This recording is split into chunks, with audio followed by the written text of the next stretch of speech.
भगवान सब जगह हैं पर मंदिर में क्यों जाना पड़ता? ये बड़ी अच्छी बात कही आप। ईश्वर सब जगह है पर मन की शांति, ईश्वर के साक्षात साकार दर्शन करने के लिए एक विशेष जगह मीन्स मंदिर जाना विशेष जिस पर वो आकर्षण होता वहीं गिरती है। ऐसी स्थिति से परमात्मा उन दृढ़ भक्तों को आकर मिलता है जो मिलन योग्य हों, जिनको वो उनसे आकर्षित होता है, ताकि ये मेरी आगे बढ़ा सके, इस ज्ञान को, काल के जाल को हटा सके, मेरे प्यारी आत्माओं तक ये संदेश पहुंचा सके। और उनका क्या कर ले, आंखें देखें जब भी ना मानो न भगवान मिल लेगा, उन तक काला मिल लेगा जहां ये रह रहे हैं। अब 9वें मंडल सुख।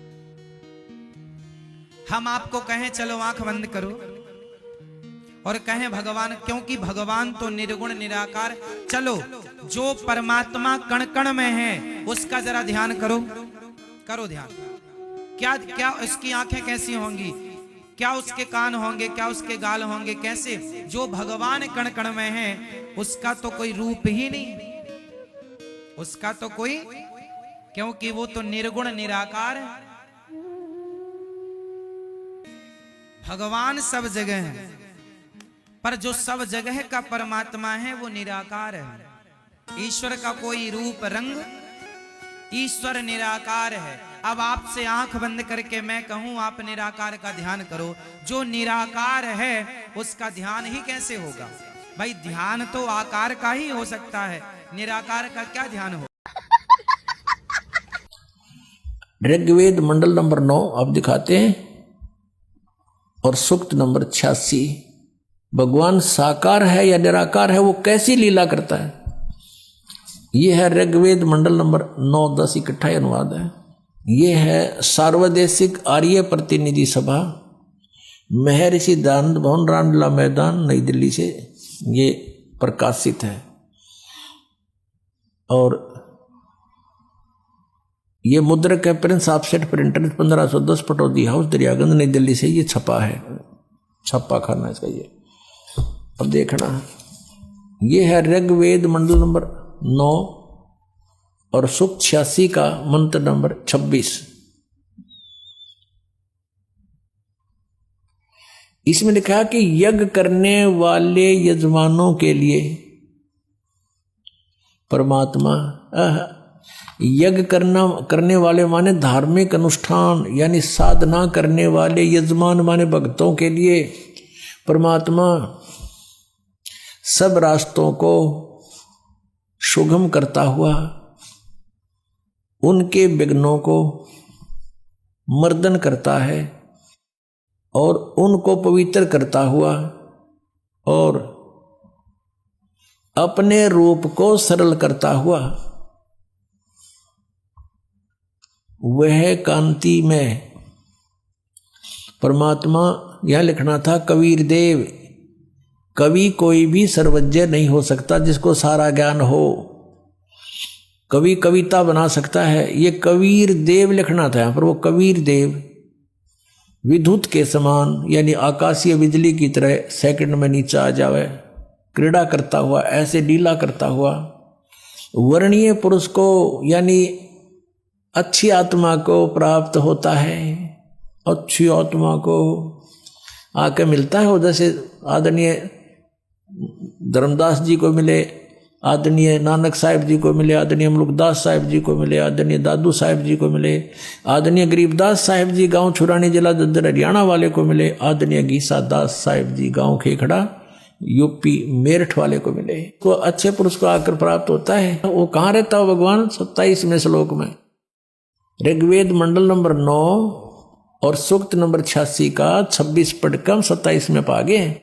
इसमें इन्होंने ये जो निराकार मानते थे भगवान को और वेद बता रहे हैं वह परमात्मा, प्रकाश पुंज परमात्मा को, जो परमात्मा ध्युलोक के तीसरे पृष्ठ पर विराजमान है वहां रहता है।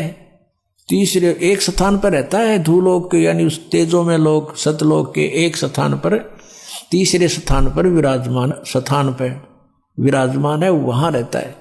निराकार क्यों करो है भगवान जब वहां बैठा है? आगे दिखाते हैं। यह है ऋग्वेद मंडल नंबर 9 सूक्त 82 का।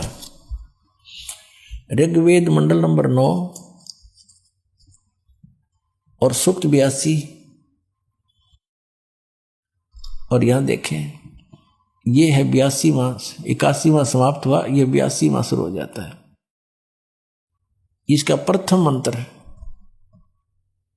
इसमें लिखा है कि जो सर्वोत्पादक प्रभु, सबकी उत्पत्ति करने वाला परमेश्वर, प्रकाश रूप है। इसका अर्थ है वो तेजोमय स्वरूप साकार है, सद्गुणों की वृष्टि करने वाला, पापों का हरण करने वाला, पाप नाश करने वाला, पाप क्षमा करने वाला है। वह राजेव, राजा के समान, राजेव इसका अर्थ है राजा के समान। आगे लिखा है, ये देखना, ये 269 पृष्ठ पर पढ़ रहे हैं। कोई भ्रमत कर देगा कि दूसरा पृष्ठ दिखा दिया होगा। ये 270 दिखाऊंगा। ये देखो 270 यहां लिखा है। 82 का पहला पढ़ रहे हैं, 82 का 9 के 82 का। राजा के समान दर्शनीय है, वो देखने जोगा है, विजिबल है, वो साकार है। राजा की तरह तो मनुष्य जैसा ही हुआ। और वह पृथ्वी आदि लोक लोकांतरों के चारों ओर शब्दमान हो रहा है।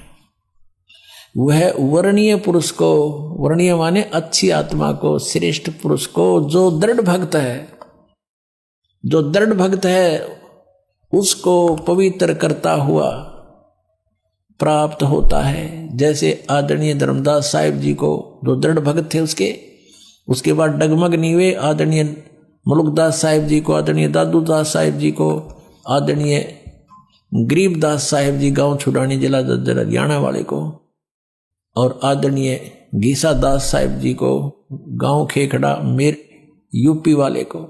ये दृढ़ भक्त आज तक डगमग नहीं हुए, दुनिया को हिला के रख दिया इन्होंने। इनको भगवान में ले आकर के को पवित्र करता हुआ प्राप्त होता है वर्णीय पुरुष अच्छी आत्मा को। जिस प्रकार विद्युत माने आकाशीय बिजली सन्हे वाले स्थानों को आधार बनाकर प्राप्त होता है। देखो कितना स्पष्ट किया इन्होंने। ऋग्वेद मंडल नंबर 9 और सूक्त नंबर 81 में कति कंसेप्ट क्लियर कर दिया कि वो परमात्मा राजा की तरह देखने जोगा है। राजा का अर्थ है कि वो शक्तिशाली होता है, मनुष्य सदृश ही है, राजा के समान है और साकार है, देखने जोगा है। और वो अच्छी आत्मा को वहां से चलकर आकर मिलता है ये। और जो दृढ़ भक्त होते हैं उनको मिलता है, अन्य को नहीं। जैसे आकाश की बिजली, आकाशीय बिजली गिरती है, वो किसी वस्तु पर गिरती है जहां उसका विशेष अट्रैक्शन बनता है। पुराने समय में जब कांसी धातु के बेले थाली हुआ करते प्रांत, और उनको अगर वर्षा के दिनों में कहीं बाहर वो पड़े रह जाते तो हमारे बुजुर्ग दादी माता कहा करते थे कि कांसी के बर्तन पर बिजली गिर जाती है, जब उसका संयोग होता है ऊपर से गिरने का, तो वहां अवश्य उसी को तुरंत वहीं आकर के अट्रैक्ट होती है, उस कारण खिंची आती है, उसी पर गिरती है। उसको उठवाकर अंदर रखवा दिया करते थे।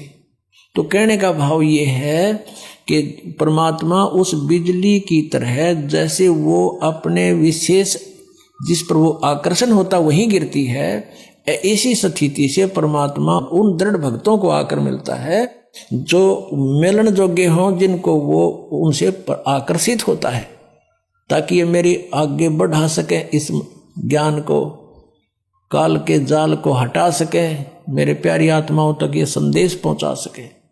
और उनका क्या कर ले, आंखें देखें जब भी ना मानो न भगवान मिल लेगा, उन तक काला मिल लेगा जहां ये रह रहे हैं।